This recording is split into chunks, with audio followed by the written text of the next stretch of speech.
Med nami najprej seveda lepo pozdravljam vse naše gostje današnje okrogle mize. Magister Renato Podbersič, sodelavec, jih bo podrobneje predstavil in v čast mi je, da so zdaj tukaj gospe med nami. Pa ne samo te tri, ampak še nekatere tukaj v občinstvu, ki bodo tudi imele, sem pripričana, veliko zapovedati o primorski zgodbi, povedani v Ljubljani. Med nami je še nekaj prijateljic, prijateljev, ki sem jih vseh seveda, sem vas izredno vesela, da ste prišli, da ste se vzeli čas. Vas prisrčno pozdravljam. Za tole primorsko zgodbo smo se odločili ne samo zato, ker je en del moje rodbine z Primorske, ampak zato, ker je zgodba zanimiva. Zanimiva, pa ne samo zanimiva, tudi izzivalna. Letos verjetno ob 100. obletnici rojstva Pina Tomažiča, torej ne Pinka, ampak Pina, se bo dogajalo vse mogoče in mi smo rekli, zakaj pa ne bi še mi pravzaprav dodali kamenčka v ta mozaik. In ga bomo. In to predvsem s pomočjo žensk. V naslednjem tednu nas čaka materinski dan. Jaz vam vsem seveda, drage dame, čestitam ob tem dnevu in vam želim predvsem veliko korajže še naprej. In zdaj prepuščam besedo moškemu tukaj. Renato, izvolite in se veselim tega pogovora. Lep pozdrav vsem skupaj. Bom kar brez mikrofona, ker nam danes tehnika, kot ste opazili, malo nagaja. Jaz upam, da se slišimo. Drage dame, ko prihajate iz Primorske, kaj se bomo po naše, po primorsko, po pravilno pogovarjali? Kaj pravite? Bomo malo mešali, ne? Torej, veseli me, da smo se v tem sončnem ljubljanskem jutru zbrali tisti, ki nas to zanima, ali smo Primorci, ali nismo, to niti ni bistveno. Govorili bomo o stvareh, o katerih je treba govoriti. Čeprav stvari, o katerih bomo govorili, so žalostne. Najprej pozdravil protagonistke tega dneva, tega dopoldneva, ki so tukaj z mano. Govorili bomo o primorskih rodbinah. Primorskih rodbinah, ki so tako ali drugače zaznamovale zlasti prvo polovico 20. stoletja. Torej, to bo tematika našega današnjega dopoldneva. In tukaj so dame, ki so posredno, oziroma še bolj neposredno povezane s temi rodbinami. Pa dovolite, da jih takoj predstavim, pozdravim hkrati. Gospa Majda Colja-Kompan, ki je po eni strani nečakinja Ferda Vidovca. Kdo je bil Ferdo Vidovec? Eden tistih 4 junakov, ki je bil ustreljen 6. septembra 1930 na občinah pri Trstu kot posledica prvega tržaškega procesa. Na Bazovici. Pardon, kaj sem rekel? Kaj sem rekel? Ja, malo me že mešal. Vse oproščam, 6. septembra seveda na Bazovici in hkrati tudi sestrična žrtve, ki smo jo vzeli kot nekakšno današnjo osrednjo izhodišče za naš pogovor. To je Pino Tomažič, ki je bil pa ustreljen na občinah pri Trstu sredi decembra 1941 kot posledica drugega tržaškega procesa. Torej, to je gospa Majda na moji skrajni levi strani. Potem v sredini je gospa Danica Colja, ki je sorodnica tako rodbin Tomažič kot rodbin Colja. In je hkrati sestrična gospe omenjene prej. Potem imamo na moji levi strani dr. Katarina Kompan-Erzar, ki jo že poznate, tisti, ki vsaj koliko toliko zahajate na naše pogovore, naše okrogle mize, naše simpozije. Katarina je psihoanalitičarka oziroma psihologinja, ukvarja se s nekim drugim vidikom preteklosti. O tem bo sama več povedala. Zakaj je tukaj z nami? Zaradi svojega strokovnega znanja, pa tudi zaradi tega, ker je potomka oziroma hčerka gospe Majde Colja-Kompan. Eno tako zanimivo omizje se nam je zdelo, ki smo ga oglasili na 100-letnico, ki bo jutri, torej 20. marca 1915, na predvečer vstopa Italije v Prvo svetovno vojno, odprtje posledično Soške fronte, ki je močno zaznamovala naš zahodni slovenski, posebej primorski prostor, smo se zbrali tukaj, da bi spregovorili o zadevah, ki se tičejo vseh nas. tako tistih na zahodnem robu, kot tistih v osrednji matični domovini. V drugem delu našega pogovora bomo dali pa besedo ljudem, ki so posredno povezani z našo današnjo zgodbo, pa naj malo več o tem ostane skrivnost. Hkrati pozdravljam tudi ostale, ki ste prišli, posebej doktorja Draga Zajca, ki je tukaj, ne? Ja, pozdravljam, gospod Zajc.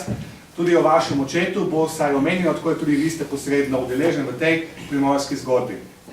Torej, kot je bilo že rečeno, stoletnica Pina Tomažiča nekako je priložnost, da pogledamo to temne lise primorske, s tem tudi slovenskega naroda na zahodnem robu v 20. stoletju in bomo začeli kar z združitvijo Italije.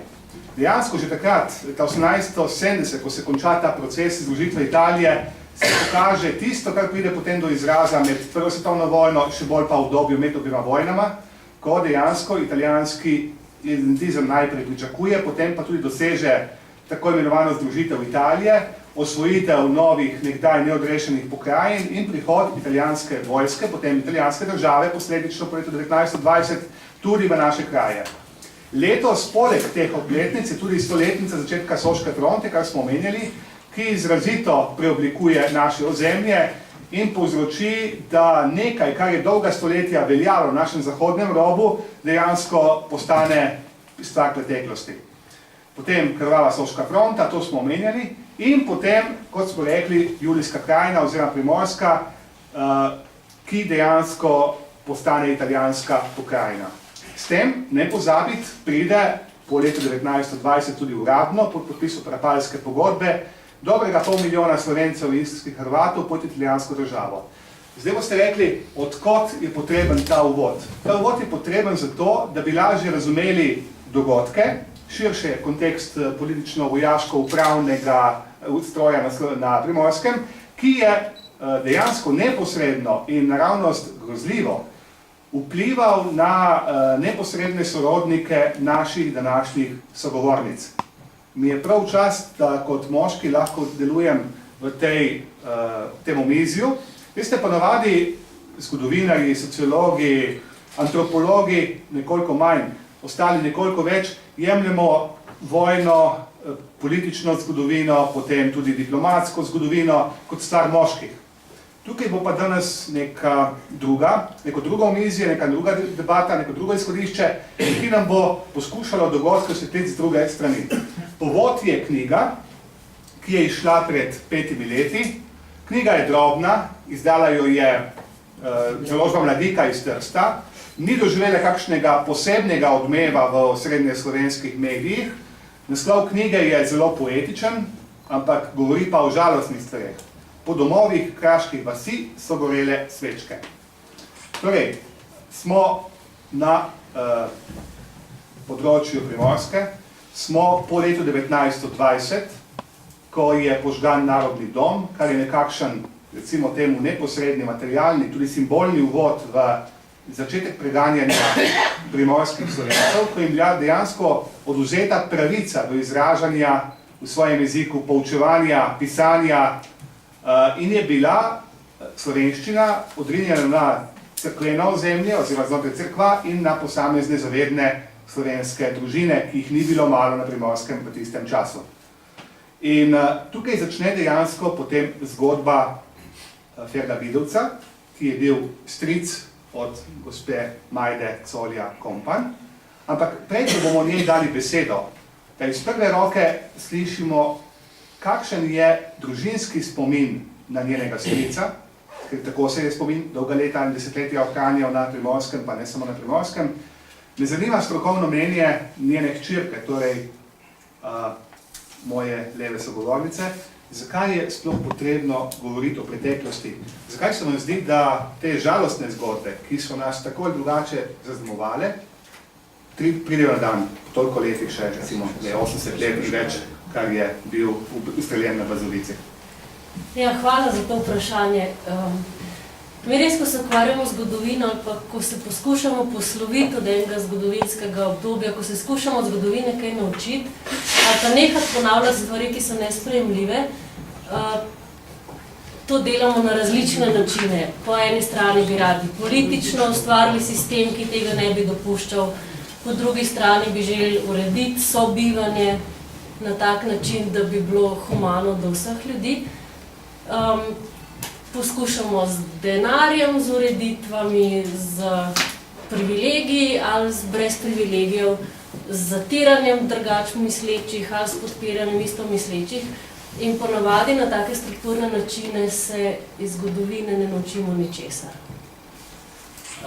Tisto, kjer lahko vidimo, da gre življenje naprej, kjer se ustvarja demokracija, humanost ali pa ena možnost sobivanja, da bi bilo kreativno, sprejemajoče in ne vedno žrtev zlorab in nasilja, je pa spoštovanje otroškega doživljanja. Pomeni družba, ki spoštuje otroško doživljanje, ki razume, da vsak nov otrok se rodi v svet, ki bi ga želel svojo inicijativo napolniti, oblikovati, prinesti nam ga nekaj lepega. In odrasli smo tukaj zato, da mu to omogočimo, ne zato, da ga, kako je včasih veljalo v naši čudoviti znanosti, da ga je treba hitro pravilno vzgojiti, da nam kaj narobe naredil. In kar se ugotavlja v spominih na najbolj traumatično obdobje, pa in obdobje, ki so bila zaznamovana z ogromno nasilja in zlorab, se ugotavlja to, da kar je preživelo, je bil otroški spomin. Travma, nasilje, bolečina, zlorabe in krivice so najmočneje prizadele najbližje sorodnike, otroke, starše, brate, sestre, ljudi, ki so utrpeli nasilje. Če mi pustimo eno travmo ali pa eno tako hudo izkušnjo, kakor je uboj brata, smrt otroka, streljanje, ustrahovanje in maltretiranje, če pustimo neizgovorjeno, potem je jasno, da s tem spominom je nemogoče živeti. Otrok je odraščal v okolju, kjer se je kričalo, bežalo, molčalo in kjer je moral ves čas paziti, kaj počne, ne more potem kot odrasel reči, ljudje, tukaj sem, kaj bomo pa zdaj skupaj naredili, ne? Ali pa saj ti drugače misliš, ampak še vedno lahko skupaj gojiva eno gredico solate tukaj na meji med tvojim in mojim vrtom. Zato, ker se navadi, kaj mi se razvijamo vedno, otrok se razvija izključno izkušnjo, kot ima z odraslim. In kar ob odraslih doživi, tisto postane del njegovega notranjega sveta. Zato odrasel pogled na vojne razmere vidi zunanjo podobo, kaj je bilo prav in kaj je bilo narobe, kdo je bil kriv in kdo je bil nedolžen. Za otroka ni krivih in nedolžnih, za otroka je varno ali pa nevarno. Za otroka je življenje ali smrt. Konec konca ena mama, ko ji ubije otroka, je pa res čisto vse, zakaj so ga ubili. Vsaka smrt je tragična, vsaka bolečina pušča za sabo hude posledice. In če hočeš enkrat to bolečino ozdraviti, ti nič kaj dosti ne pomaga, če narediš eno strukturno. Zdaj smo pa gotili, da to bilo narobe. Ja, dobro jutro, mislim, kdaj pa je bilo že prav koga ubiti. En otrok to ve. Zato je mogoče tudi to, da se mi zdaj ukvarjamo s temi zgodbami.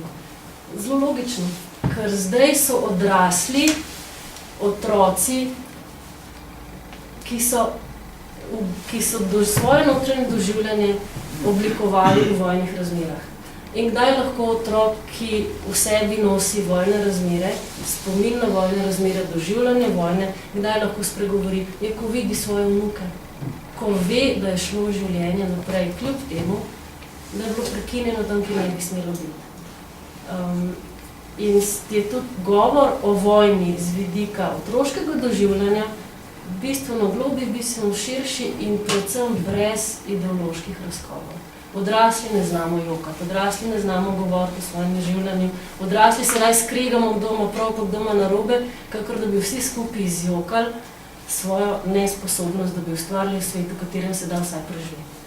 In jaz take pogovore vidim res kot eno možnost dati otrokom glas. Če bomo dali glas odraslim otrokom, ki so morali vključiti v svoje doživljanje travmo, potem bomo mogoče svoje sedanje otroke razumeli in jim ustvarjali svet, kjer jim bo lahko večkrat bolj kreativni, malo bolj slišani, kakor so bili otroci vojni. Hvala za enkrat, dr. Katarini Kompant-Rezar. Mislim, da je potreben ta uvod. Bomo šli pa po nekem vrste kronološkem razporedu skozi te pretresljive življenjske zgodbe. Začeli bomo s Ferdom Bidovcem. Ferdo Bidovec je bil vaš stric, gospa Majda. Ja. Bil je brat, starejši brat vaše mame, v kateri je bila številčna družina, 10 otrok. Najstarejši Ivan je bil duhovnik. Družina je bila zelo imovita. Priseljeni so bili iz Žirovnice na Gorenjskem, torej Gorenjci v Trstu, podjetni, uspešna trgovina v središču Trsta, znak slovenske podjetnosti v zadnjih letih Avstro-Ogrske monarhije. Zelo narodno zavedna, čeprav je bila mama od vašega strica bila Italijanka, ne? Čisto kar nekaj. Ki se je naučila slovensko in tako naprej. Kakšen je bil vaš spomin, oziroma vaš družinski spomin na strica, ki ga niste nikoli videla, ker je skoraj 10 let pred vašim rojstvom mlad fant, narodnjak, bil obsojen na smrt na prvem tržaškem procesu in naslednjega dne, 6. septembra 1930, ustreljen na Bazovici. Vi ste, kar je omenil to knjigo po domovih kraških v smislu zgoreli svečke. In jaz se tukaj zahvaljujem gospe Meri Vetrih, ki je pripomogla in pomagala, da se je to napisano. In kdor želi to, bo natančno prebrati knjigico, ima gospa Vera. In lahko jo podajo okrog, si jo gledate, ker tam je res vse tako lepo opisano, jaz ne morem govoriti, jaz te travme še vedno nosim s seboj. In vam priporočam to knjigo. Moj spomin na strica je ta, da smo vsako leto na Azovskih majih se zbirali razni govorniki, so govorili o njemu, ga opevali. Mi otroci smo se v glavnem podili po travniku. Vse, kar o njemu vem, je po pripovedovanju moje mame in o temu, kar so doživeli vsi njegovi bratje in sestre, ker so bili vsi pregnani. Po njegovi smrti so zaprli mojo mamo, so pregnali moje tete, niso dovolili mojemu stricu, da bi šel v duhovniški stan, mlajšemu stricu, mojim dvem tetam, da bi so želeli tudi se posvetiti, ker so govorili, da so to brate in sestre bandita. Ampak to vse si boste tukaj prebrali, si sposodili, si te knjigice zelo malo. Škoda, da jih ni več, ker si marsikdo želi jo nabaviti, pa jo kupiti. Ampak toliko jih je mladika pač takrat izdala. Je pa zelo lepo čustveno napisala gospa Vera Vitrhova. Notri je tudi predgovor gospoda Pavel Zarebule, ki je bil moj profesor, Borisa Pahorja, ki me je v mladosti vodil na sprehode s sestrično Danico. In še gospoda Grande, ki ga danes zelo pogrešam, ki pozna dobro zgodovinsko plat. Tako da o temu jaz ne bi zmogla kaj dosti govoriti. Gospod Podberšič, oprostite, jaz sem Vera Vetrih. A bi lahko Majda samo povedala, kaj je bil tudi glavni motiv? Ti povej, prosim. No, torej, Majda je pač tako kot vsi sorodniki bila globoko zaznamovana z usodo svojega strica in pač živela je, bom rekla, pač v povojnem liberalnem Trstu. No, potem se je, tako kot je prvotno bila ta družina izrazito katoliška, se je tudi spet povezala s katoliško vero. No, in leta 2010, če se prav spomnim, pač našla pač med, ne vem, bi rekla, med staro šaro pismo strica iz zapora, edino pismo, ki je bilo napisano v slovenščini, v katerem opisuje svoje spreobrnenje. Pač smo na tej ravni, no, to mogoče marsikoga ne zanima, ampak to je bil glavni motiv, ne? Motiv takrat Majdine, kako bi rekla, Majdinega prizadevanja, da bi se to povedalo. Ne? Ker pač ona je nekako živela v prepričanju, da to so bili mladi fanti, ki so bili takrat, čeprav iz katoliških družin, nekako, ne, so se oddaljili od Boga, no, postali so ateisti pod vplivom takratnih ideologij. No, in to se je pa potem izkazalo, lahko bi rekli na nek čudežen način, da se pri stricu Ferdu to ni zgodilo. In njegova mama je vse skozi, 1 leto je bil zaprt, ne, je pač komunicirala z njim, prosila, molila, ker je bila izrazit zelo verna žena, no, je, tako sem jaz to začutila, no, je dosegla, ne, pač njegovo svobodo na ta način, čeprav je bil ustreljen, ampak je dosegla to, kar vsaka mama želi za svojega otroka, pač da se zveliča, no, govorim pač kot prepričana katoličanka. In to je bilo zelo pretresljivo. Ne? Druga zgodba pa je, ki jo bomo lahko potem povedali, drug motiv, je bilo pa Tržaško gledališče. No? To pa bomo potem lahko povedali. Hvala gospe Veri Vetri, naši primorski vojakinji, za dopolnitev zgodbe. Dejansko je to prav, da se pove, da poskušamo se oblikovati ta današnji pogovor kot kamenčki v mozaik, več kamno, kot je v mozaiku, lepša je naša podoba v preteklosti. Morda je pomembno še to dodati, da ko je bil Ferdo Vidovec ustreljen kot talec, oziroma kot obsojen na smrt, ne kot talec, pardon, je bila družina izobčena, da so se je italijanski kupci izogibali kot narodnjakov, Slovenci pa zaradi, kako bi rekel, iz previdnosti, strahu, recimo temu tako, da so bili otroci razseljeni. Vendar vaša mama, Vidovčeva sestra, je bila poročena tudi z narodnjakom iz Krasa, Colja, Škrbine, ne?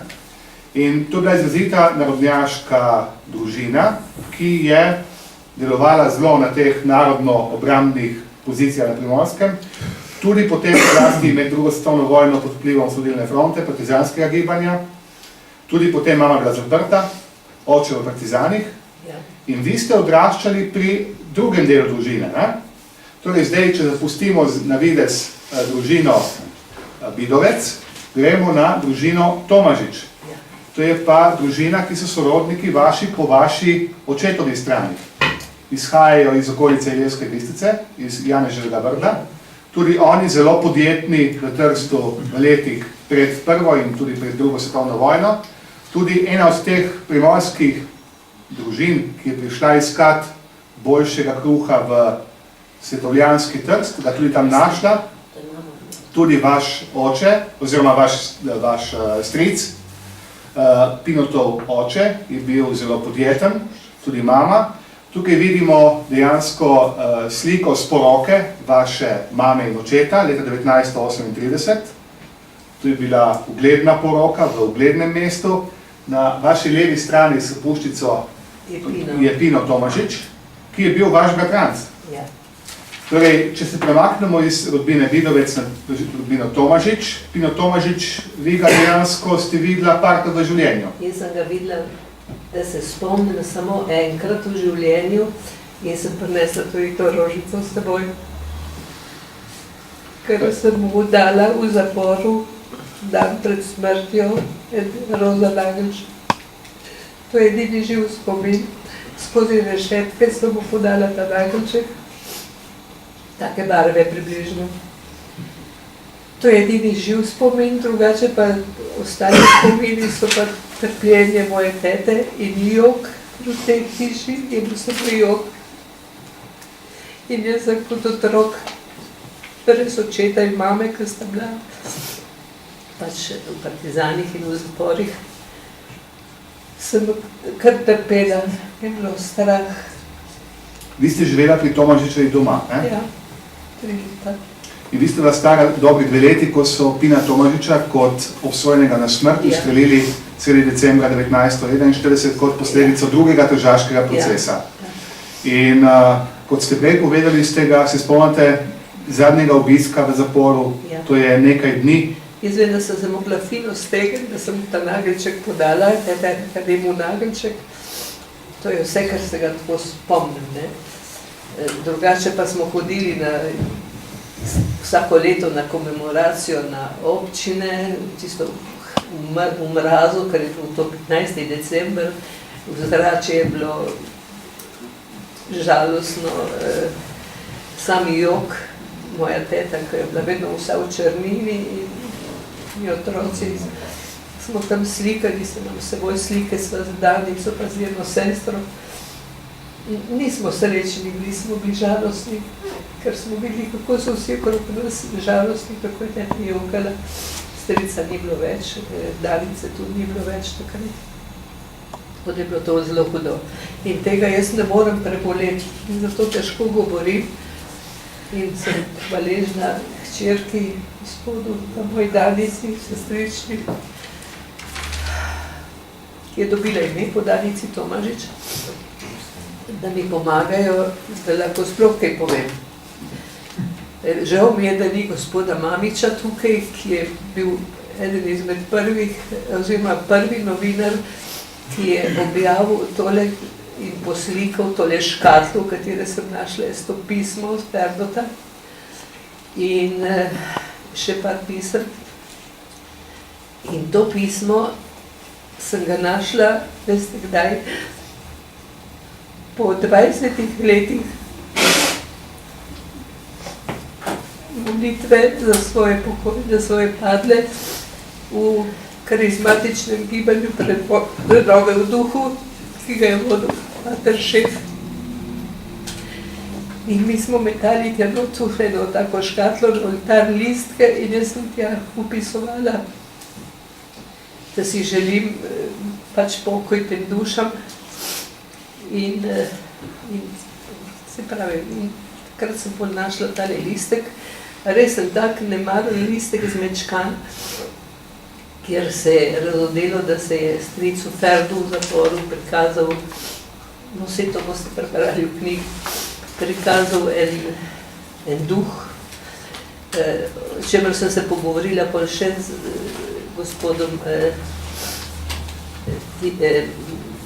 Kekičem in je rekel, to je verjetno hudič ga vabil k sebi, ne? In pa smo toliko molili in pa se je Ferdo res odločil, čeprav ni bil na začetku veren, se je odločil za spoved, odkajilo in tudi prve petke je začel moliti, tako da jaz upam, da sem prepričana, da nas gleda iz nebes. Če gremo pogovor naprej, vaši starši so bili odsotni, vi ste bili kot mlada deklica pri sorodnikih Tomažičevi v Trstu. Kruta usoda druge svetovne vojne se je zelo poigrala s to družino Tomažič. Tukaj vidimo eno od zadnjih slik, recimo temu srečnih slik družine, eno od zadnjih skupnih slik, oče in mati Tomažič in pa Pino Tomažič, tisti veliki fant z očali zadej, pa njegova sestra Danica Tomažič. Oba nista preživela druge svetovne vojne. Pino je bil kot organizator komunistične partije, tudi prvih partizanskih enot na Primorskem, kot nek steber narodnjaštva, tako enega levega narodnjaštva, ki je dejansko se pripravljal na začetek druge svetovne vojne, da v primernem trenutku udari v hrbet Italijanom. Zato je tudi bil obsojen, aretiran, obsojen na tržaškem procesu, ter druge in ustreljen.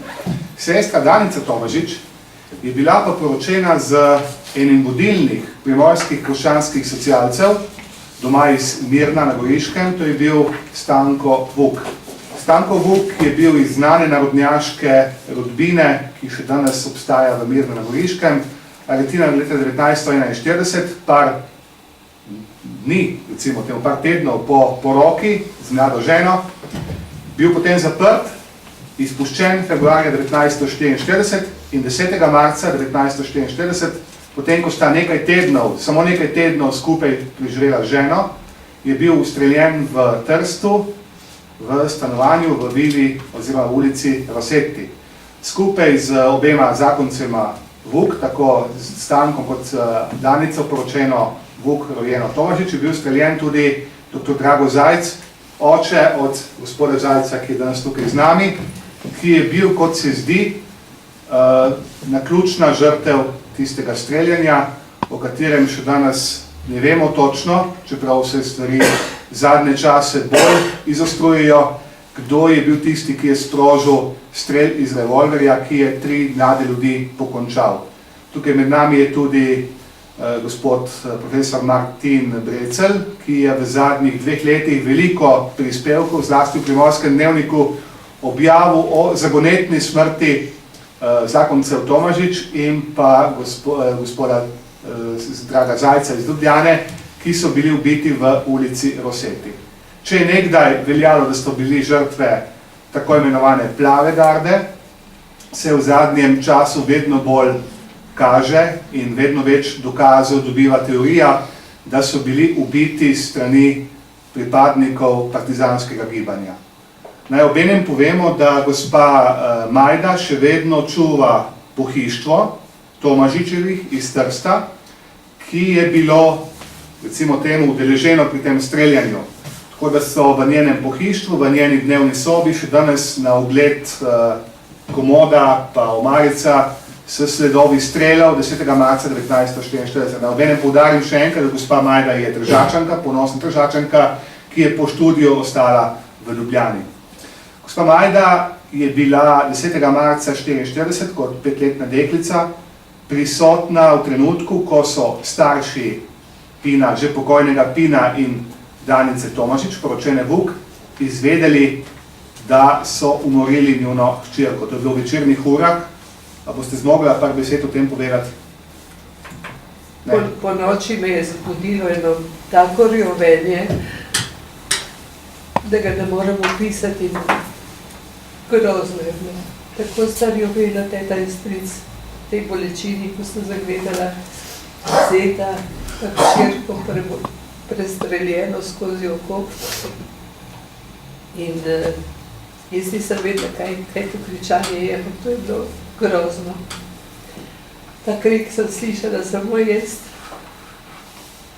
in se ne da opisati. Zelo hudo je bilo. Gospa Danica, vi ste sorodnica gospe Majde, sorodnica prej obeh omenjenih družin.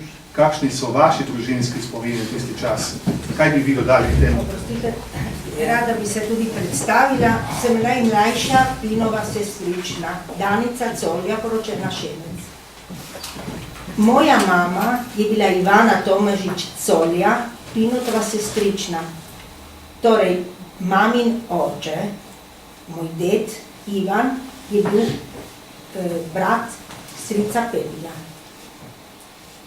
Žal, torej družina Tomažič je živela in živi, mislim, hiša obstaja še in sem jaz lastnica, na Janeževem Brdu v Brkinih.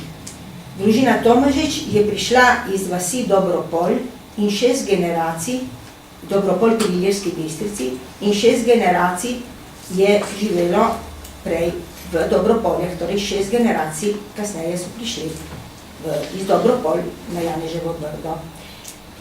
Naj omenim še to, da nas je živih še 5 sestričen, Pinotovih sestričen, a so zaradi zdravja, zaradi starosti in oddaljenosti so v Beogradu, v Opatiji, jim je bilo nemogoče udeležiti vse te slovesnosti. Kar sem zvedela, je bilo vse po maminem pričevanju in mamine spominu. Mama je zelo dosti pisala. Je bila tudi partizanska učiteljica v vasi in potem tudi učiteljica v vasi Knežaku, dokler se ni poročila. Mama je pisala, je dosti stvari pisala, zato sem si jaz zabeležila. Na Janeževem Brdu je moj moj nono bil zelo tako skrben, zelo, mislim, z družino, s hčerami, zelo, mislim, dobrodušen, ljubeč. Torej, kar sem si jaz zapisala, mogoče so kakšne beležke malo pomešane, ker pač sem si malo zabeležila po maminih spominih. Torej, kar se tiče aretacije, oprostite, če bo malo pomešano, ampak jaz sem si tako zapisala. Torej, Pino je bil aretiran 2. junija 1940. Aretirali so ga v Škrbini. Ob 6 uri zjutraj so prišli v Vilo Tomažič, kjer na ulico Porta, kjer je prišlo 8 kvestorinov. Pregledali so celo hišo, a niso našli nič posebnega, ker on v hiši ni imel materijala, ki bi jih zanimal. Vprašali so teto Emo po Josipu Tomažiču. Teta mi je rekla, iščete očeta Josipa ali sina Josipa. Odgovorili so, hočemo študenta. Teta Ema je bila primorana povedati, da je Pino v Škrbini pri noni. Šli so ga iskati v Škrbino, ga aretirali in ga dali v zapor, kjer je bil 1 leto in pol. Dani je bila doma in se je za las izognila aretaciji. V vili je ostalo nekaj kvestorinov in sicer do 9. ure, ko so dobili odgovor ostalih kvestorinov, da so Pinota aretirali v Škrbini. Starši so hodili vsakih 8 dni na sestanek v zapor, ob nedeljah pod strogim nadzorstvom. 8.12.1941 so ga zadnjič videli, obiskali v zaporu. Staršem je rekel, naj se ne bojijo. Tudi če bo ostal v zaporu, bo več let, a se bo vrnil. Teta Ema in stric Pepi sta poiskala odvetnika, čeprav Pino ni hotel imeti nobenega. Izbrali so odvetnika iz Rima, Pita Lunga. Rekel je staršem, opisali so mi ga kot zločinca. Bil pa je mil fant. Ko sta teta in stric zvedela, da je Pino obsojen na smrt, sta prišla oba odvetnika, Pinotov in Stankov, k njim domov. Pred ustrelitvijo je Pinota vprašal duhovnik, če se želi spovedati. Pino pa mu je odgovoril, da nima grehov.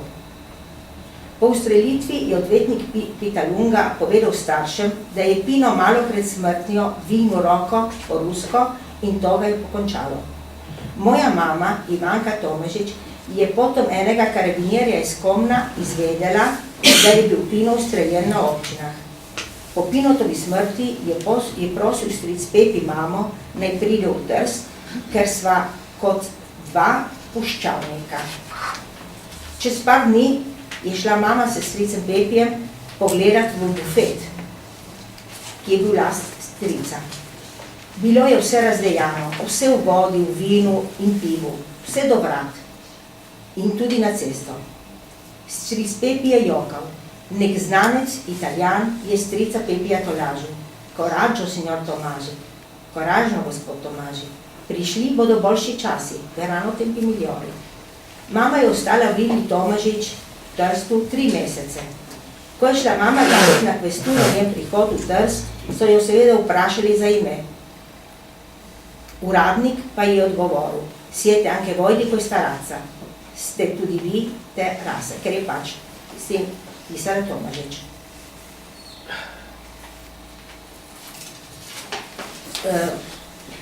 Nekaj bi povedala še o Pinu. Pino je poslovilno pismo napisal te besede. Mati, ki me je v vojni vihri nosila po svetu. Zakaj? Mama, teta Ema, ko je bil stric Pepi pri vojakih, je šla z njim k svakinji v Dobropolje. Zato je bila kot v begunstvu.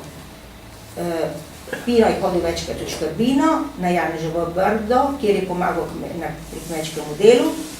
Hotel je vedeti, kako se dela, ker je hotel vedeti, kako je treba, je trdo, da si zasluži človek denar.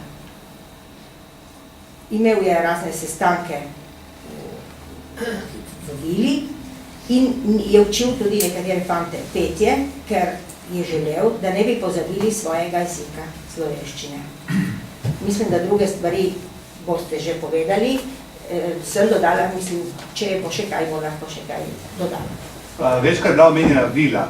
Vila družine Tomažič na uglednem mestu v Trstu je danes odkupljena strani slovenske države in tam je rezidenca slovenskega konzula v Trstu. To je nekdanja vila, kjer ste tudi omenjali v današnjem razpravi. Na obenem povemo, da drugi tržaški proces je bil proces v Trstu, ki samo nam pove, in posledica je bilo 9 obsojenih na smrt, od tega potem 5 ustreljenih in 4 pomiloščeni oziroma obsojeni potem na dolgoletne zaporne kazni. Eden od 5 Pinko Tomažič. Zdaj, preko gremo v zadnji del našega današnjega pogovora. Še nakratko bom dr. Kompanov vprašal, kdaj ste vi izvedeli, oziroma se je v vaši mladosti o teh žalostnih, razvejanih odnosih znotraj družin, ampak žalostnim koncem kaj govorilo? Kdaj ste vi slišali za te stvari? Koliko je vaše poznavanje, vaše družinske preteklosti? Jaz sem rekla tako, da odkar imam spomin, se spomnim teh zgodb. Kot mehni otroci, jasno, to so bila, mogoče tudi zato, ker je bilo možno govoriti o teh smrtih, ker niso bila prepovedana, ni bila družinska skrivnost, kaj se je dogajalo v Trstu, kaj se je dogajalo v teh družinah, kaj se je dogajalo z mojo nono, z nonotom, z mamo, ki je bila kot mehen otrok. In te zgodbe so bile za nas nekaj samoumevnega. Tudi tisto, kar je bilo, mi smo se dolgo časa, meni na Bazovici je bilo dolg čas, ker smo morali stati pri mir pa poslušati nekaj, kar nismo razumeli, smo se pač raje igrale, tekale, imeli pač druge otroške zadolžitve. Jaz sem zato zelo hvaležna, da mi ni bilo treba tam tiho stati in biti pridna. Ker če bi morala biti pridna, verjetno zdaj ne bi želela o teh stvari govoriti. Te zgodbe so se mi zdele tragične, so mi govorile o tem, da vojna je nekaj grdega, nekaj, kar je nesprejemljivo, nekaj, kar je čisto vse, kdo jo zakrivi, ampak nekaj, kar se ne bi smelo zgoditi.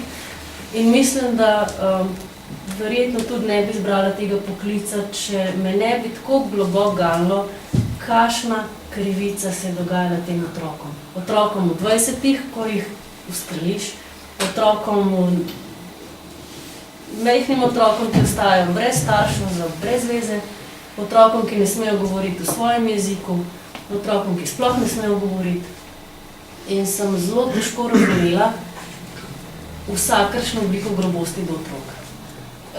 Se mi zdi tisto, za kar sem hvaležna tudi svoji mami, je to, da teh zgodb ni skriva. In da kot otrok, ki je vedel, kaj pomeni pogrešati mamo, je pač ostal doma in bil mama. Prav, da pa so me stvari začele strokovno zanimati, ali pa da so dobile en tak epilog, ali pa mogoče na okviru, v katerem sem lahko pogledala mi tudi odzuni, je bilo, ker sem sama imela 2 leti staro punčko, ki sem jo pustila pri njeni babici. Nekaj sem imela pač za par dni službeno in sem odšla od doma in pustila 2-letno blond punčko pri babici. In ko sem se vrnila, ta babica jokala, ker je rekla, ampak lej, jaz sem bila taka, ko me je mama pustila, pa je šla v partizane, oziroma ko so jo zaprli. In ko je začela ona jokati, sem jaz lahko nehala.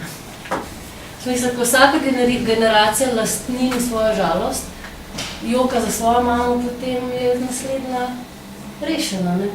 In se mi je zdelo to na zelo močno sporočilo. Tudi zato, ker se mi zdi, da če enkrat vzamemo te otroške zgodbe kot eno doživljanje, ki je legitimno, nimamo več težav z razlago, kaj je prav in kaj ni. Si rešen lahko te jeze, sovraštva, zamire in stalnega dokazovanja svojega prav, ki je sicer ena stalnica v govorjenju zgodb po drugi svetovni vojni. In mislim, da je to velika krivica, če ostajamo na tej ravni. Hvala, Katarina. Zdaj smo nekako 2/3 obdelali današnjega dopoldneva. Govorili smo o družini Bidovec, družini Tomažič, dotaknili se Vukovih oziroma Stanka Vuka, ki je bil povezan s Tomažičem iz Mirna. In zdaj nam ostane še smetana na torti. Namreč, Pino Tomažič je bil zdrav meščanski fant iz Trsta, ki je svoje življenje končal pri dobrih 26 letih. In Pino Tomažič je imel svojo zaročenko, ki je bila starejša od njega. In mi smo danes zbrali tukaj dve hčerki, ki se bosta prvič predstavili v javnosti in povedali, kakšna je bila zgodba Pinotove zaročenke. Skupaj sta hodila, če se prav spomnim, 3 leta, ne? In obe gospe, ki sta z nami, in se vam naprej zahvaljujem, sta tudi protagonistki oziroma sta tudi pobudnici današnjega srečanja, današnje, recimo temu, spominske slovesnosti, pogovora, sta gospa Ivica Žurman in gospa Majda Metličar.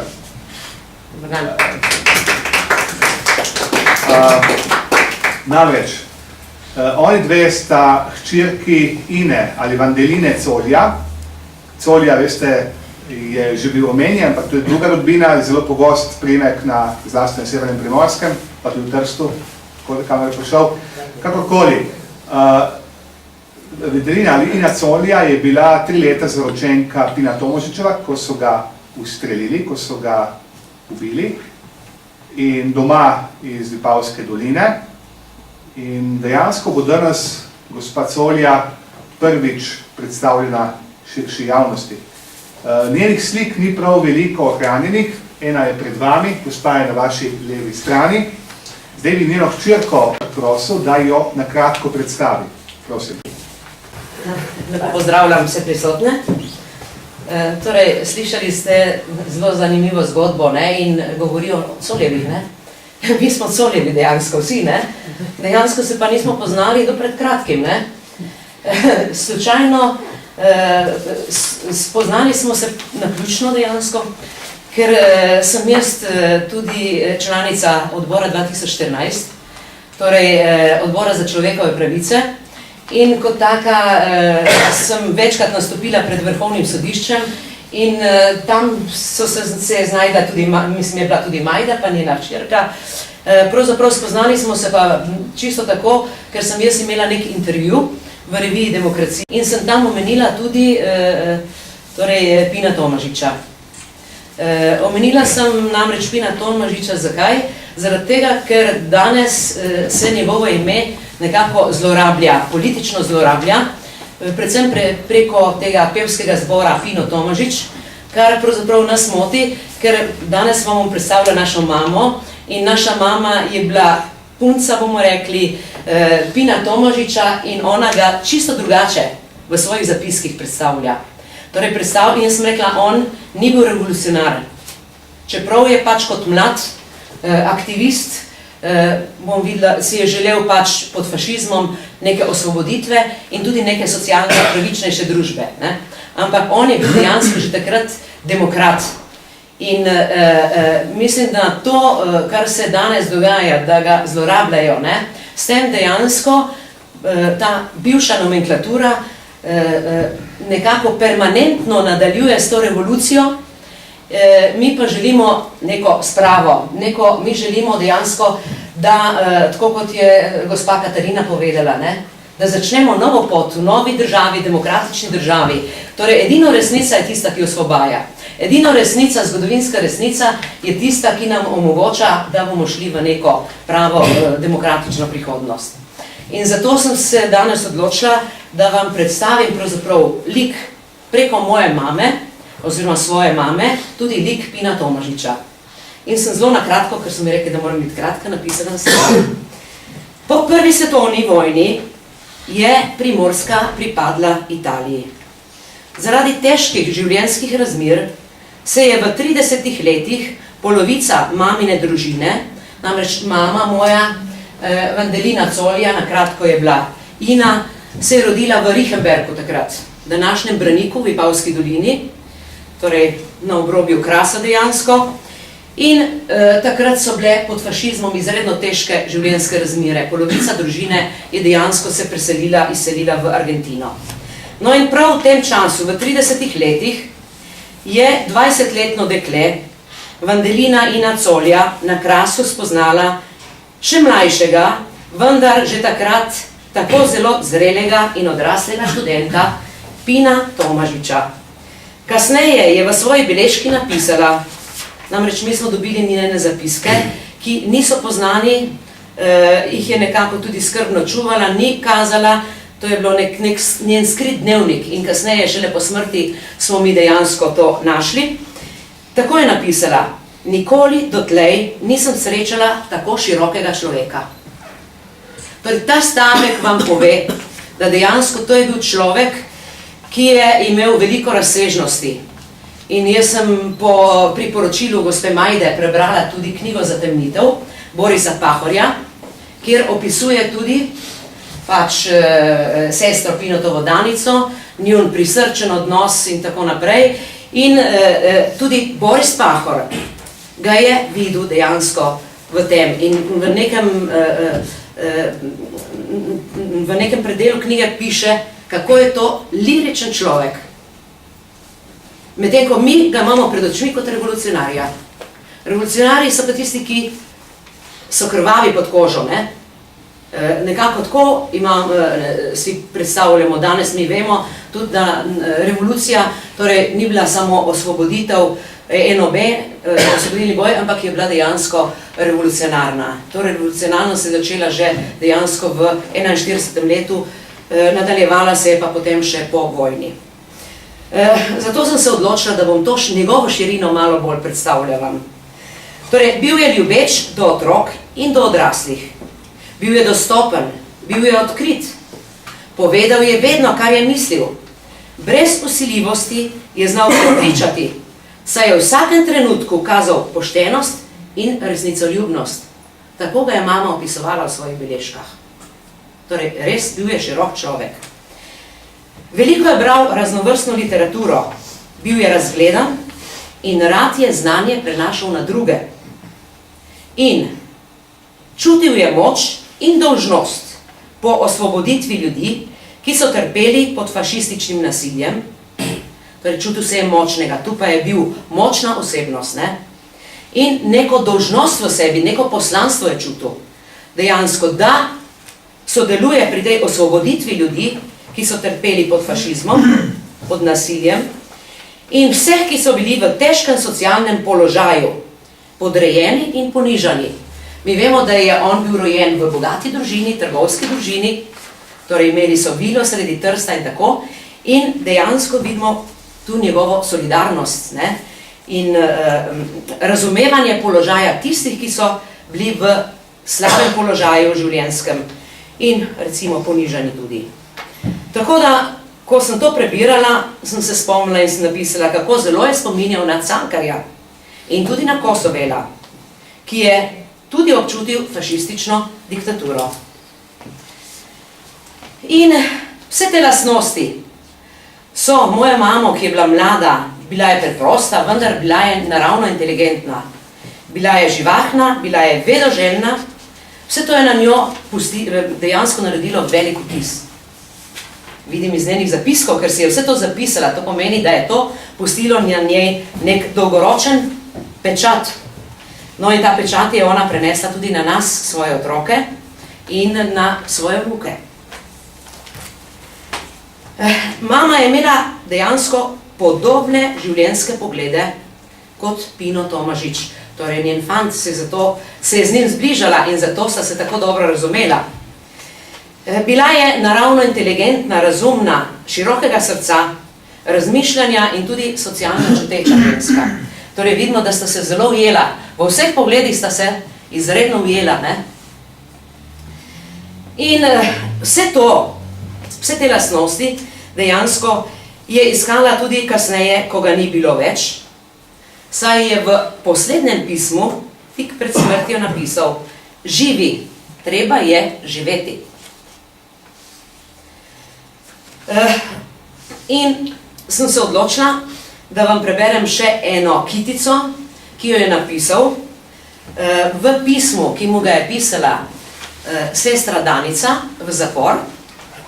In pismo je imelo 4 strani, zadnja stran je bila lepo pisana in na to stran je on v zaporu napisal eno kitico, svoje razmišljanje s svinčnikom in je bilo to šele kasneje med njegovo, bi rekla, ko so pač po njegovi smrti, so to pismo predali sorodnikom in je potem so tam šele ugotovili, prebrali to kitico. Se ni edina, ne? Ampak zbrala sem si to kitico, ki jo omenja tudi Boris Pahor v Zatemnitvi na strani 47.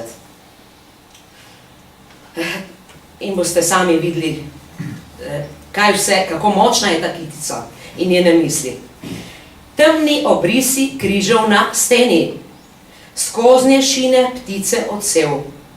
V temno celico prihaja odmev, veselega smeha otrok. To je bil Pino Tomažič. Hvala.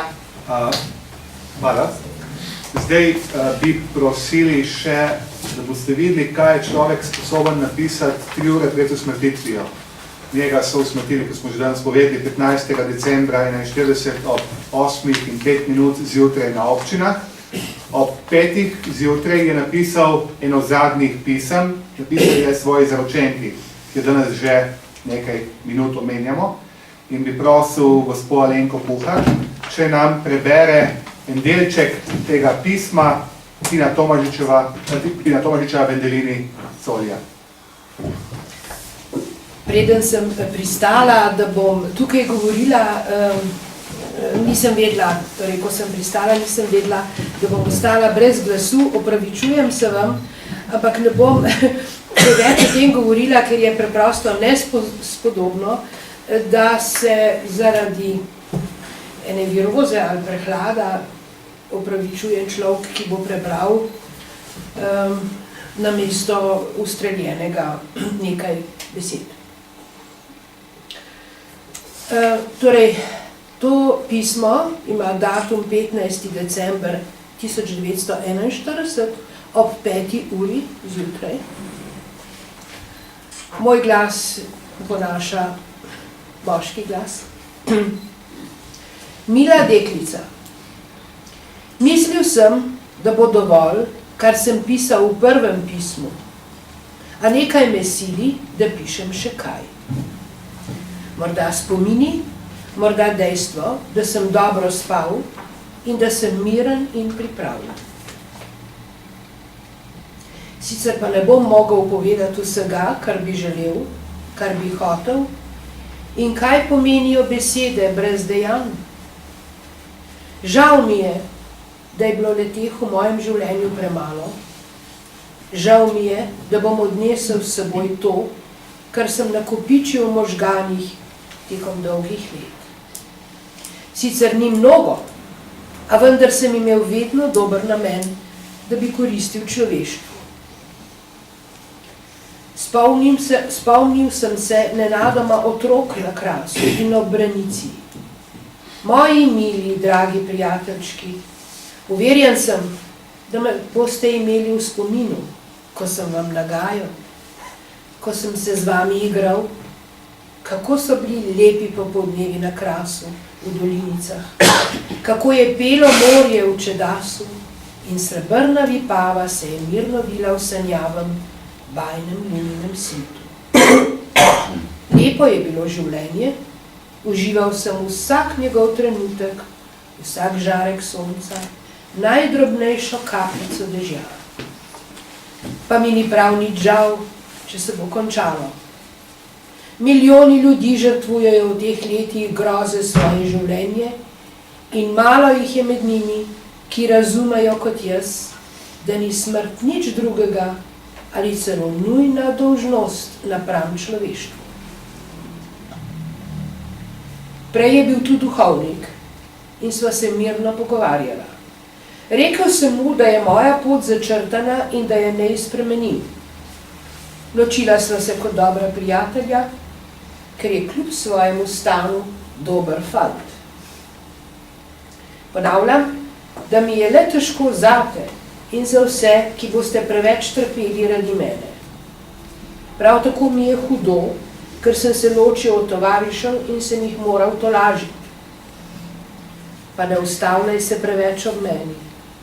Življenje kliče In vsakdo, ki razume njegov klic, mora naprej, mora živeti, kajti človek je le kaplja v morju človeštva.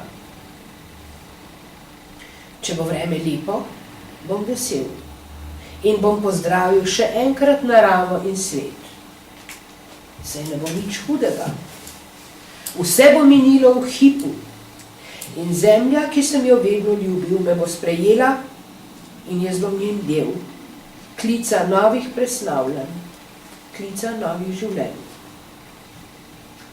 Moja draga, najmilejša, tebi sem dal zadnji poljub, zato bo moja predzadnja misel. In ti veš, zakaj predzadnja. Živi. Treba je živeti in izpolniti svojo življenjsko nalogo, svojo dolžnost napram človeški družbi. Misli, da te poljubljam na čelo. Pino. Temu ni kaj dodati. Hvala gospe Alenki Kuhar. Za konec bi prosil še drugo hčerko gospe Glindeline Ine Colja, katere pismo, njene menjeno pismo smo ravno slišali, da me kratko, res nekratko doda še par misli, potem pa pustimo še vam par minut, da boste kaj vprašali. Jaz bi povedala par dodatkov o mami in kasneje še o Pinotu. Mama je Pinota srečevala že leta 1932 na Krasu, na kopanju ob Vipavi, kasneje pa tudi na debatnih srečanjih, tako o slovenski socialni literaturi, kot o političnem dogajanju na Primorskem in tudi v svetu. Leta 1935 je mama odšla delati v Milano kot guvernanta v židovski družini. V času Pinotovega služenja vojaščine v Pizi 1937 sta si začela redno dopisovati in leta 1938 sta postala par. Po koncu vojaščine sta se oba vrnila domov in skupaj delovala pri ozaveščanju ljudi na prihajajočo vojno. Iz zapisov mame izhaja, da je Pino iz zapora pošiljal preko sestre Danice, to je bilo po avgustu 1941, ko se je ona vrnila iz zapora, navodila, koga naj poveže s kom. Navodila so bila napisana s kemikalijo na listič, ki so ga potem premazali z jodom. Pino je namreč zaradi svojih stalnih stikov s tigrovci in drugimi aktivisti vse do Tolmina in Ilirske Bistrice poznal ogromno ljudi. Tako je tudi iz zapora nenehno sodeloval pri vzpostavljanju mreže Osvobodilne fronte za povezano delovanje vseh narodnjakov in antifašistov, ne glede na nazorske razlike. To je bila tudi ključna razlika z jugoslovanskimi komunisti. Pino je bil komunist, smo slišali, ne? Član komunistične partije Italije takrat. In ravno ta razlika, namreč komunisti so nekako ločevali, so se nekako povezovali jugoslovanski med sabo, seveda zaradi tega, ker so kasneje, zaradi namere kasnejšega prevzema oblasti, so to počeli, medtem ko tržaški komunisti, tisti v Italiji, so se pa povezovali z vsemi, ne glede na ne na verske, ne na nazorske razlike. In kasneje se je tudi izkazalo, da so torej v Enobreju likvidirali mnoge najvitnejše partizanske vodje, tigrovce in nenazadnje tudi zelo verjetno Pinotovo sestro, kot smo slišali, Danico in njenega moža, ki je bil viden krščanski socialist. No, s Pinom v zaporu si je mama dopisovala v glavnem preko sestre Danice. Mama ga je proti koncu uspela tudi 3-krat obiskati. Ta obisk je uredila Pinotova mama in jo je predstavila kot sorodnico, ker, kot smo slišali, se je tudi ona pisala Colja. To znano poslovilno pismo ki ga je gospa Alenka Puharjeva prebrala prejle, pa je mami prinesel iz zapora duhovnik, ki je po obisku se ponovno vrnil v Pinotu, verjetno sta se dogovorila tako, prevzel pismo, ga predal Danici, sestri, in Danica, ki je bila tudi prijateljica naše mame, je pismo predala mami. No, po Pinotovi smrti sta mama in njena sestra Pavla, poročena takrat možina, sta postali aktivistki Osvobodilne fronte v ilegali. Kot posledica temu je sledil požig obeh njunih domačij. Sestra Pavla je že imela takrat družino in 2 otroka. Tako s hišami so zgoreli tudi dokumenti in fotografije, ki jih je hranila. Tako da te fotografije, ki sva jih sestra posredovali gospodu Podveršiku, so v bistvu bile potem pridobljene kasneje. Novembra 1942 pa je bila mama tudi aretirana in zaprta za 1 leto po zaporih od Trsta do Rima in Areca do razpada Italije, ko je potem nadaljevala s svojim ilegalnim delom aktivistke Osvobodilne fronte. No, kot sem rekla, nekih dokumentov in slik ona od svojih osebnih prej ni imela, je nekaj pridobila in si je potem po vojni neke zapiske zapisala.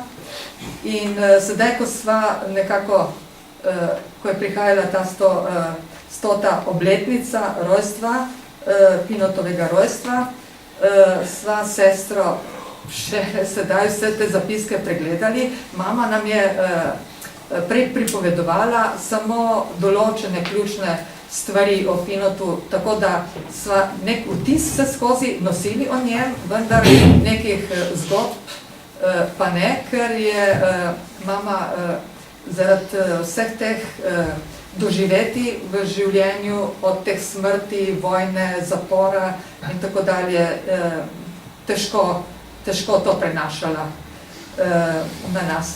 In sedaj, ko sem jaz še te njene zapiske pogledala, sem se nekako, bom rekla, kar dober mesec uživljala v celo situacijo in tudi predvsem tudi v osebnost Pinota Tomažiča. In sem ravno včeraj nekako je prišel ta impuls, da sem iz vsega tega, kar sem uredila v svoji, bom rekla, podzavesti, vrgla tudi na papir in to bom prebrala. Pino je bil član Komunistične partije Italije. Njegov klic tik pred ustrelitvijo je bil, tako je zapisano, smrt fašizmu, živel komunizem. Tudi v Pinovem primeru se zlorablja njegovo ime. Pino ni bil nikoli Pinko, posod se piše v Sloveniji Pinko, ampak on nikoli ni bil Pinko, to je bila pač neka potvorba, ki je postala pač zdaj javno znana. In zlorablja se tudi njegovo osebnost z uporabo nalepk, kot so rdeča zvezda in komunizem. Te nalepke in vse podobne nalepke so mrtva stvar. Človeka in njegovo osebnost lahko predstavlja le njegov značaj, življenjski stil in njegova dejanja. Iz vseh pričanj, tudi moje mame, izhaja, da je bil Pino izjemno pošten, skromen, tenkočuten za vse nepravilnosti in krivice, svobodoljuben in nesebično dober. Osnovne človekove vrednote, pravica, pravičnost in svoboščine so mu bile svete. Neizmerno je ljubil naravo in otroke in vse nemočne. To kaže na izredno odprto srce, ki skupaj s prej navedenimi osebnostnimi lastnosti generira izjemno notranje osvobojeno osebo z jasno začrtano lastno notranjo potjo, osebo, ki lahko sledi le samemu sebi in nikoli nobeni, prav nobeni ideologiji. Zato je bil njegov zadnji klic, naj živi komunizem, kratko izrečena, takrat in ne kasneje vsem razumljiva prispodoba osvoboditve duha posameznika in naroda izpod vseh vrst okovov, jarmov in nepravičnosti. Ta osvoboditev duha je bila tudi njegova poslednja misel, izražena v pismu mami. Kajti on je uporabljal nalepko komunizem le redko in to le v političnem okolju. Ta njegova notranja pot je v njem generirala ne le notranji mir, o katerem smo slišali, neustrašnost, ljubezen in radost, ampak tudi neizmerno energijo za vse, kar je počel. Mama je napisala, da so ljudje v njegovi prisotnosti čutili posebno energijo, posebno doživetje in neizmerno zaupanje. Tako da sociološko je bil Pino v najširšem smislu izjemno angažiran humanist in človek z veliko začetnico. V psihološkem smislu pa je Pino zame, z mojega pogleda, duhovni učitelj ozaveščanja posameznikov o svoji lastni notranji poti, o, v navednicah, svoji notranji lučki, ki jo mora vsak sam prižgati, da sveti, kot je napisal v enem od pisem naši mami, še ko je bil vojak, ko je služil vojsko, leta 1938. In mislim, da dogodki so zgodovina, ohranjati moramo, rekla, njegov duh in tisti, ki je večen in ki je lučka za nadaljnje življenje posameznikom in družbi.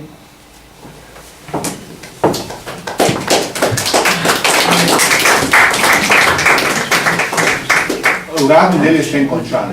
Ker pa nas je tukaj veliko in ker smo veliko novega slišali, se spodobi, da damo tudi vam par minut, če ima kdo kakšno vprašanje, kakšno pripombo. Hkrati naj izrabim priložnost, da se gospej Majdi Colja Kompan, ki je bila protagonistka glavna današnjega pogovora.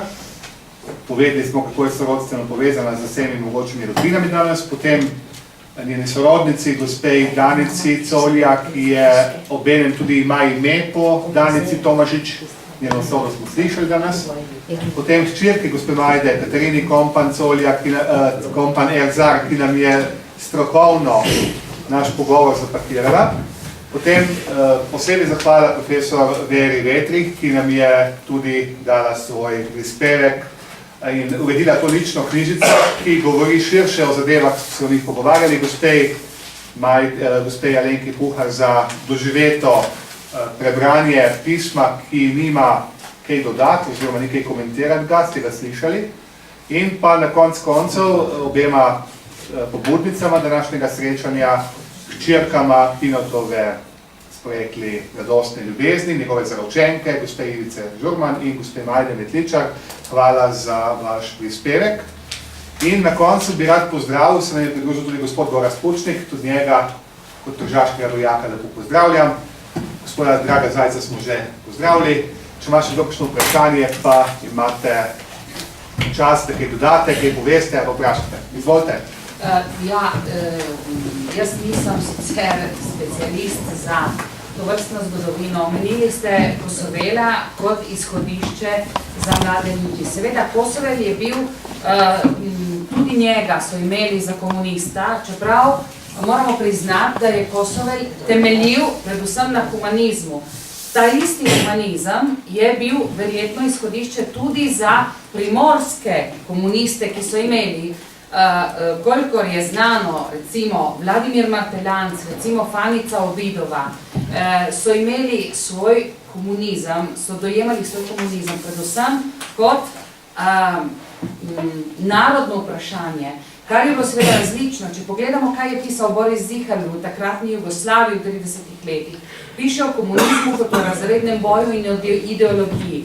Marteljanc pa je v tretjem internacionali komunistični zagovarjal dejstvo, da je treba braniti manjšine in zagovarjati pravice manjšine. Ravno tako Fanica Obidova, ki je izstopila iz komunistične partije, prav zaradi tega, ker se komunistična partija v Italiji ni dovolj zavzemala za manjšine. Zato je treba tudi Pinotov komunizem uokviriti v tedanje razmere in ga ne jemati zgolj kot ideološko vprašanje, ampak predvsem kot narodnostno vprašanje. Hvala, gospod Tatjana Rojčeva, se popolnoma strinjam z vašim dopolnitvijo, mislim, da je potrebna. Hvala. Ima še kdo kaj za dodati ali kaj vprašati? Povejte. Moja omenjena zveza. A lahko ustanete, da ste slišali? Ja, samo vprašanje. Bila je omenjena zveza Pina Tomažiča z Tigrovci, ne? In zelo me zanima, če to ni pogorelo, ne? Če je kaj o tem dokumentiranega in kaj napisanega. Ker za to še nisem slišal. Pa ker popravljamo tudi v Ljubljani, ene pobude so, ne, da bi 13. maj ovekovečili kot dan enotnosti upora Slovencem, ker se je začel pravi upor, ne 7. aprila, da bi na nekem posvetu tudi te stvari na dan prišle. Če bi to lahko i pomagal, v tem smislu sprašujem. Gospa Tatjana Rojec je že nekaj povedala, se dotaknila tega. Tukaj z nami je dr. Tatjana Rec Srebot, žena enega legendarnih voditeljev Tigra na Primorskem, gospoda Rejca, ki je knjigo dobil po njeni zaslugi, Partija in Tigrovci.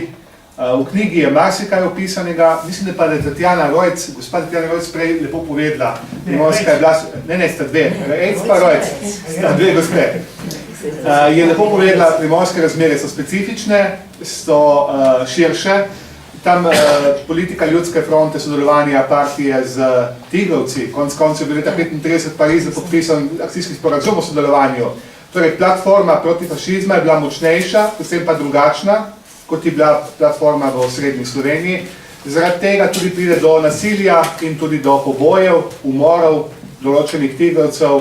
Tukaj z nami je gospa Vida Deželak-Barič, ki je strokovnjakinja za komunistično partijo, tudi pisala veliko na Primorskem. Če vzemete v roke njene knjige, njena dela so številčna, članki tudi, boste lahko veliko dobili, kakšen je bil partijski pogled na Primorskem in v osrednji Sloveniji na tigrovsko gibanje. Tako da literature je ogromno, to se lahko potem še ustavimo po našem dogodku, da ne bi tukaj utrojali ostalih poslušalcev. Še zadnje vprašanje. Ja, samo povem tako. Jaz vidim povezavo med Vidovcem in Tomažičem, ne? Zakaj? Ker dejansko mislim, da je bil umorjeni oziroma ustreljeni Vidovec, ne? Njegov mentor dejansko. On ga je stalno prijatelja, med njima je bilo koliko razlike? 4 leta. Mislim, da je 4 leta bilo razlike samo. In on je bil stric, Vidovec je bil stric od Pinota, ne? Ampak samo 4 leta razlike. Ne, dve familiji so to. Vidovec je bil moj stric. Ampak ona dva sta bila zelo povezana, ko sem jaz brala zapiske, da je bil nekako njegov mentor, on je bil pod njegovim vplivom in on mu je bil vzornik in mentor in to pomeni, da je izhajal vse skupaj dejansko iz tega res domoljubnega gibanja, ne? S tem, da je mu dodal, Tomažič mu je dodal še to socialno noto, ne? In tu je podoben Cankarju in Kosovelu, če pogledamo, ne? Jaz mislim, da smo današnjo primorsko zgodbo izčrpali. Če bi želeli še kaj, zdaj je čas, da se zunaj pogovorimo ali še kakšno rečete na neformalnem srečanju. Drugače vsem skupaj, hvala lepa za vaš obisk, sodelujočim pa še enkrat hvala za sodelovanje. Jaz se moram Renatu ne zahvaliti, ne moram samo nam, ampak dejansko moram res povedati, da čisto naključno smo prišli nekako sorodniki, bi rekli, intimno povezani skupaj, ne? Kar je izredno lepo, ne, ker se nismo poznali in celo opazili smo, da smo vsi dejansko da smo demokrati, da smo nasprotniki katerega koli totalitarnega sistema, režima. To je bistveno, ne. In to sem jaz želela dejansko, zato sem Renatu hotela reči, da vidijo Tomažiča, vidijo dejansko in si prilaščajo zvezdo. Jaz na eni njegovi sliki ne vidim rdeče zvezde. Na eni njegovi sliki, ki jih imamo, nikjer ni nič odliča. In prej sem pač pozabila, mi je všlo dejansko mogoče še ta stavek bom prebrala, glejte, ker je zelo poveden. Res napisala, pa sem spustila. Tako on, kot tudi ona, sta ljubila ne le ljudi, ampak tudi naravo, kraško zemljo, sončne žarke, dežne kaplje, hribe, zasnežene gore. Ja to, kaj ne pove več o človeku kot to?